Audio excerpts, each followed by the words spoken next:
Hello, you wonderful people, and welcome to another episode of Not Too Comic Book. This being a show where I talk about TV shows that are adaptations of comic books. For today's episode, I'm going to talk about Riverdale Season 7, Episode 11. A lot of really interesting things went down in this episode, so let's break it down. The Halloween episode, obviously, Veronica's all about the Halloween spirit, but it doesn't seem like Riverdale is. I love that they got to make a point, like, yeah, Greendale's all about that, but not Riverdale.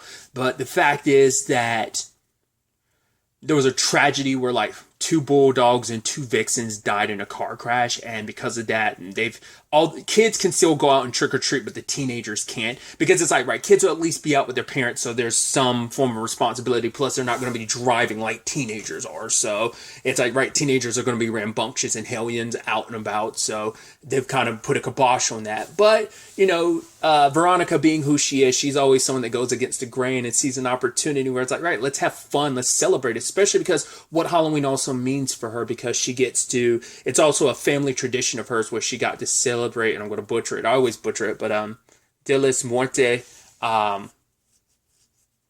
with her parents.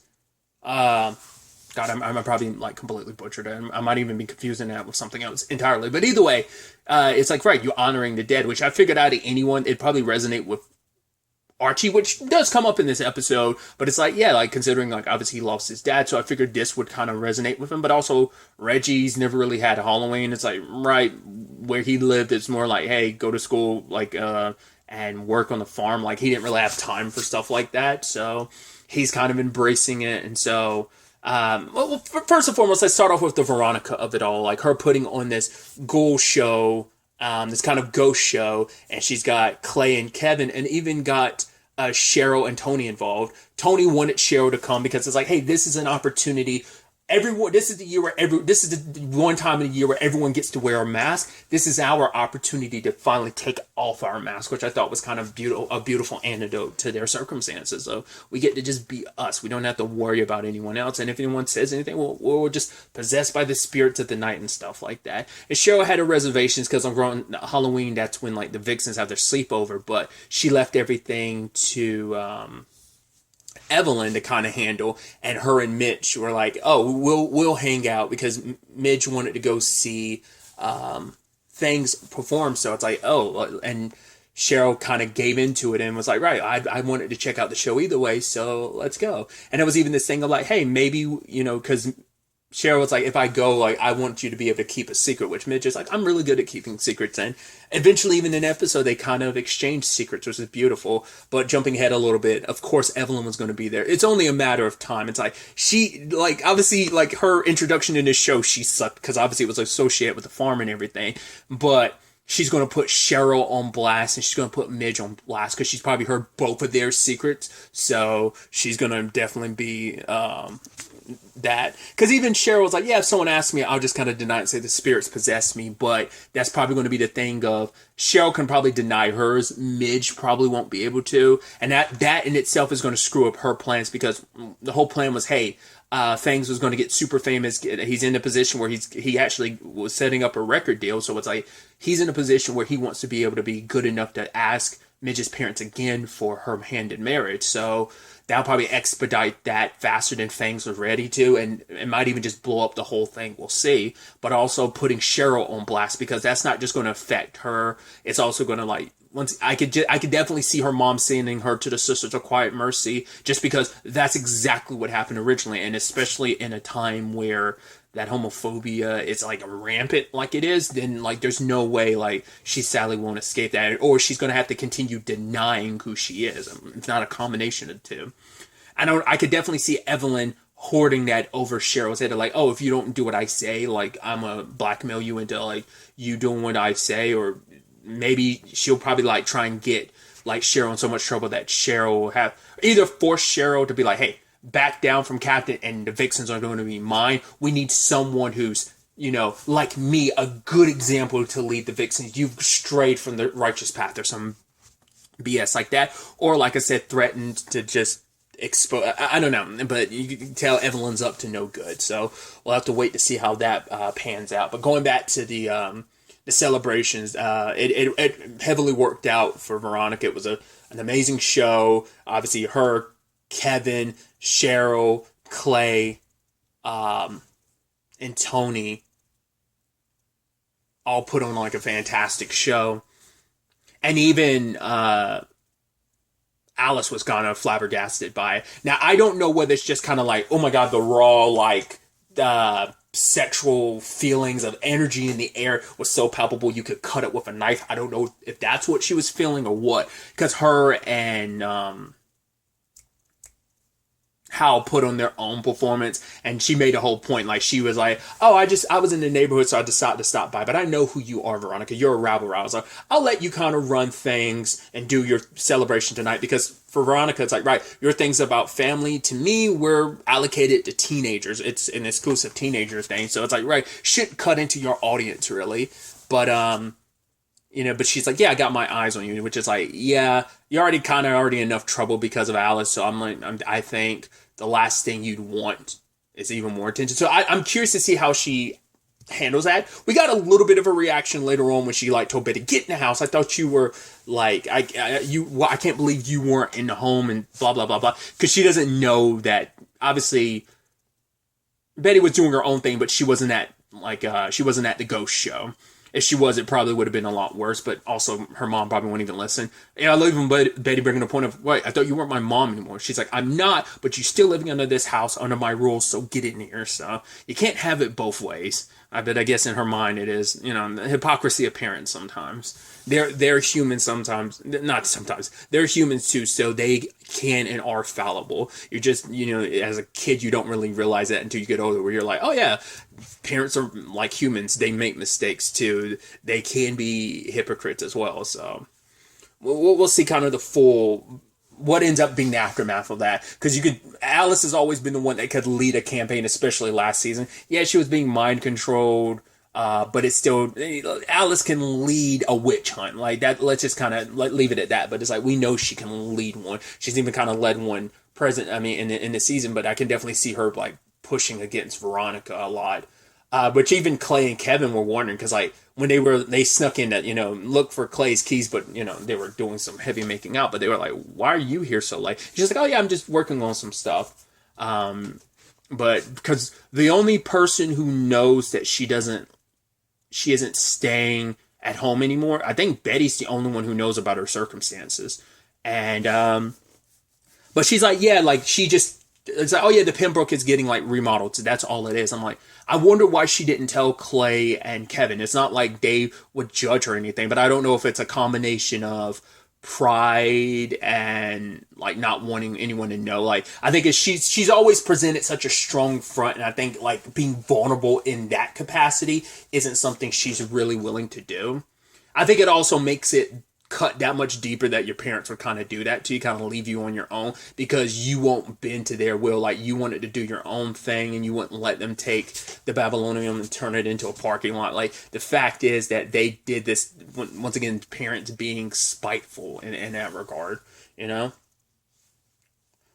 wanted her to kind of be here in Riverdale to kind of be better on control, which is funny that you would send her here alone under no supervision when you are awful living it up in California. So it's like, once again, it's like you can live your own lives, but you still want to dictate hers, even though you kind of cast her aside. I'm like, oh, you want her to do her, and she's come to Riverdale. She's found a new home. She's flourished. She's got her own business. So she's doing a lot for herself, and you kind of punished her for it, even though you're the ones that sent her here on her own in the first place, so it's just, she didn't turn out, her and Riverdale didn't play out the way they thought it would. But it's also sad too, because it's not like she hates her parents or anything like that. Obviously, in the original timeline, she had a very complicated, her and her mom eventually found their middle ground. Granted, it was still complicated with her mom being a reality star and everything, but it's like, yeah, she had the most complicated relationship with her father.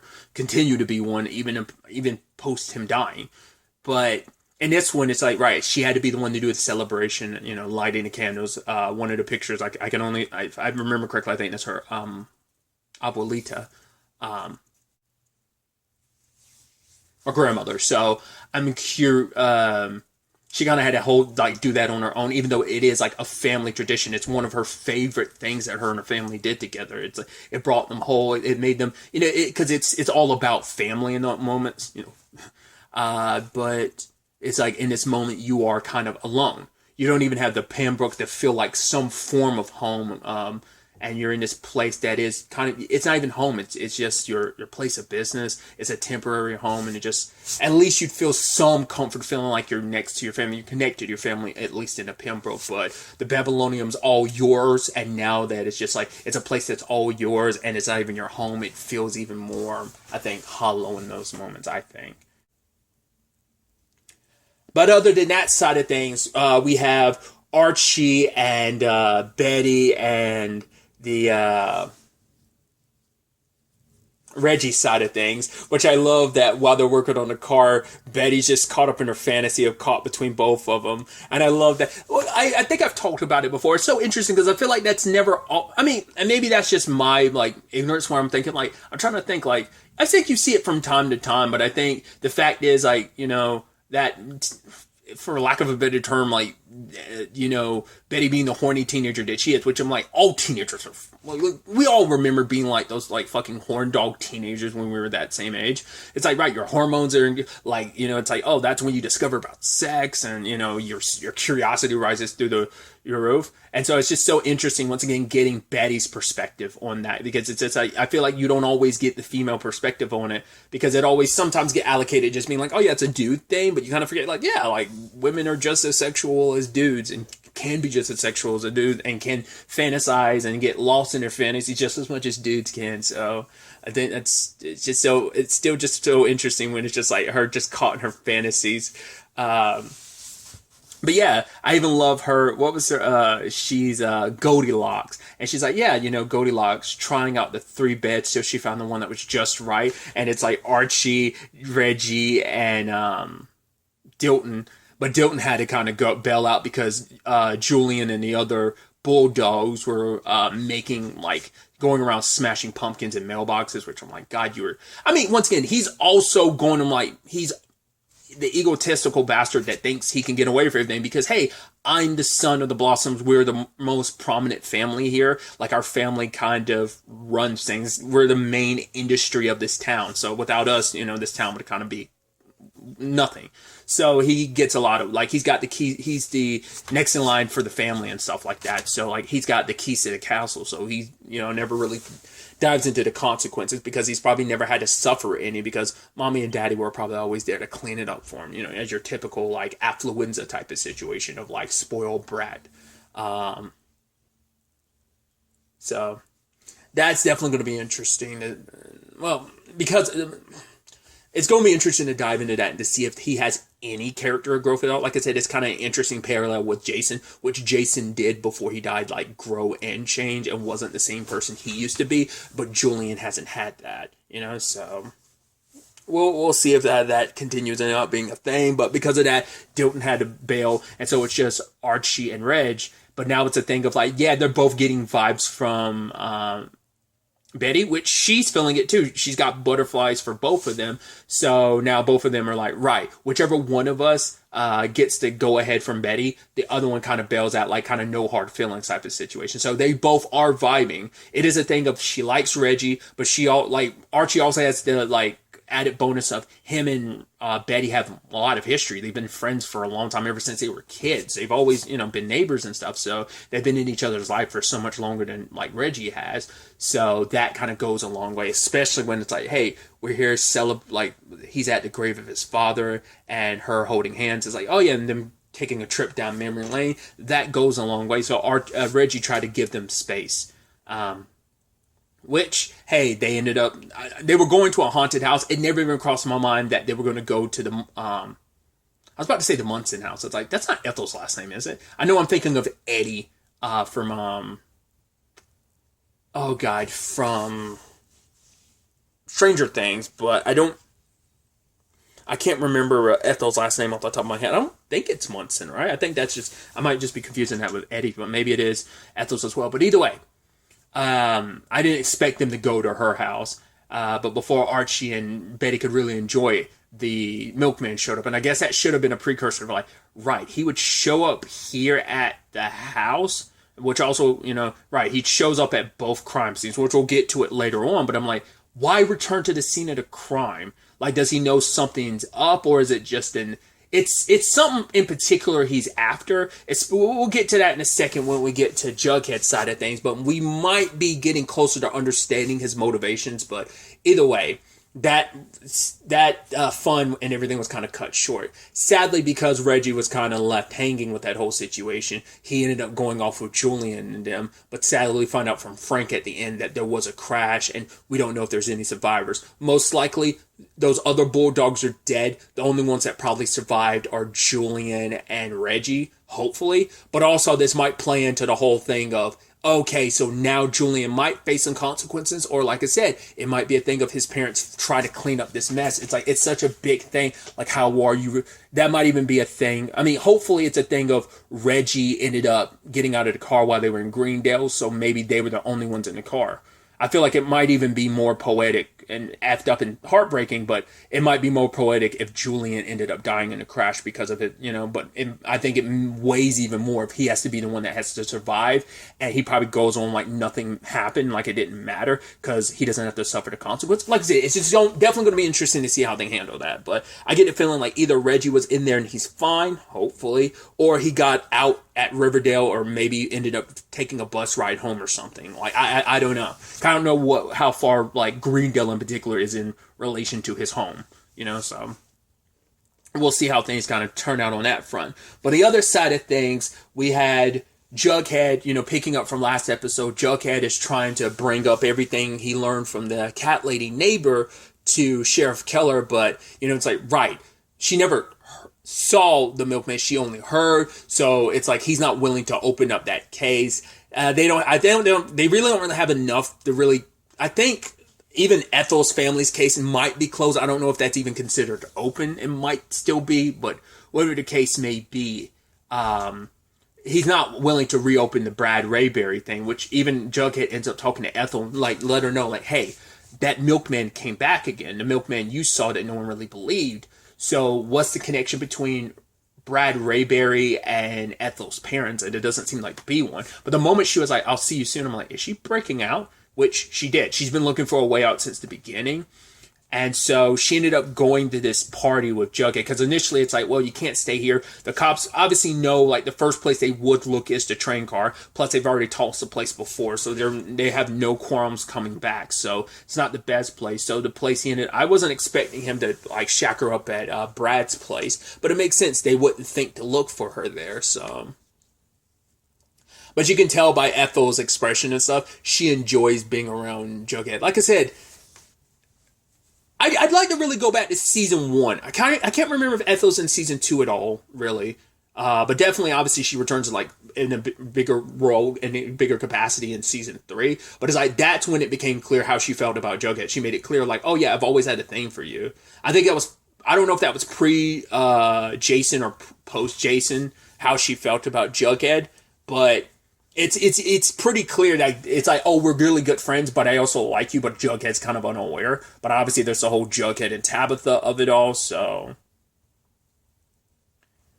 But you could tell, like, she wants to kind of spend time with Jughead, even being like, oh, do you want to come in? And she's like, no, I'm going to go. Is that okay? And she's like, yeah, sure thing. You can tell that she was kind of heartbroken. But anyway, they go to, like, kind of a Halloween party with, like, writers and stuff for people at Pet Comics. And so Jughead goes there with her. And at first I was like, wait, like, just because she's wearing a mask, like, people won't recognize Ethel. It's like, right, only people at that party who would really recognize her at all are people who saw her when she stopped by to work with Jughead on the comics and stuff. But it's like, right, this isn't the ghost thing, because it's like, right, you can't go there with Ethel because everyone would recognize her. I didn't initially put that together until I was like, right, this is a Pet Comics party. Either way, Jughead goes around talking to people about the Milkman Cometh comic, and it turns out it's written by a guy named Ted Sullivan, which I'm like, once again, that Milkman character and that actor, it's from The Chilling Adventures of Sabrina. Like I said, he was like an ice cream serial killer or whatever. Once again, this had to deal with like when Sabrina was collecting souls. I referenced this before. I don't remember if that was the character's name, Ted Sullivan, so it might be the same. That name might be attributed to a different character, the person who actually wrote it, or it might be that actual character, because that guy might be Ted Sullivan in the regards of he's the guy who wrote Milkman Cometh, because apparently he killed himself, he hung himself, which you're like, interesting, considering he also, I mean, I don't, like I say, correct me in the comments down below. I don't think we ever found out how Brad killed himself, but I'd assume it was supposed to be by hanging, because it feels like that's the form of suicide that'd be easiest to cover up.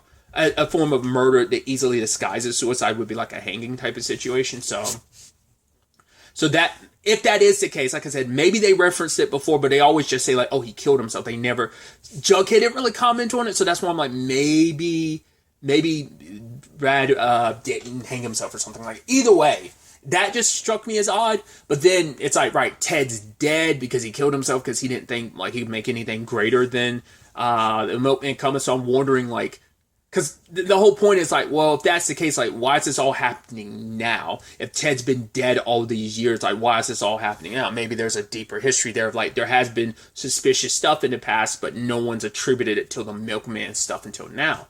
But the guy he's talking to ends up saying that this is, the enemy is us, and Jughead's like, what? It's like, the fact is, we think that the enemy, it's like, the Soviet Russia or whatever, but it's like, no, the enemy's here.